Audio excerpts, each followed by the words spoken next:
ناظرین، مسلمان عید الاضحیٰ کے دن اللہ تعالیٰ کی راہ میں قربانی کرتے ہیں، لیکن کچھ لوگوں کا کہنا یہ ہے کہ یہی پیسے غریبوں میں بانٹ دیے جائیں۔ تو یہ ذہن نشی رکھیں کہ یہ شیطان کا وسوسہ ہے جو اسی طرح مسلمانوں کو قربانی کرنے سے روکتا ہے جس طرح حضرت ابراہیم علیہ السلام کو ہیلے کر اس نے روکا تھا، لیکن آپ نے ہر بار اسے کنکریاں مار کر بھگا دیا تھا، اور اسی سنت کو ابھی بھی حاجی صاحبان ادا کرتے ہیں۔ نیز جو لوگ قربانی کی مخالفت کرتے ہیں، اگرچہ وہ شیطان نہیں لیکن شیطان کے مددگار ہیں۔ نبی مکرم صلی اللہ تعالیٰ علیہ وآلہ وسلم نے استطاعت کے باوجود قربانی نہ کرنے والوں سے ناراضگی کا اظہار فرمایا ہے۔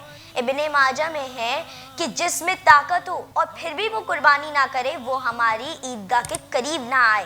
ہمارے پیارے آقا صلی اللہ تعالیٰ علیہ وآلہ وسلم ان سے بہت خوش ہوتے ہیں کہ جو خوش دلی کے ساتھ قربانی کرتے ہیں۔ حدیث مبارکہ کا مفہوم یہ ہے کہ جس نے خوش دلی کے ساتھ ثواب پانے کے لیے قربانی کی تو وہ قربانی جہنم اور اس کے درمیان رکاوٹ بنے گی۔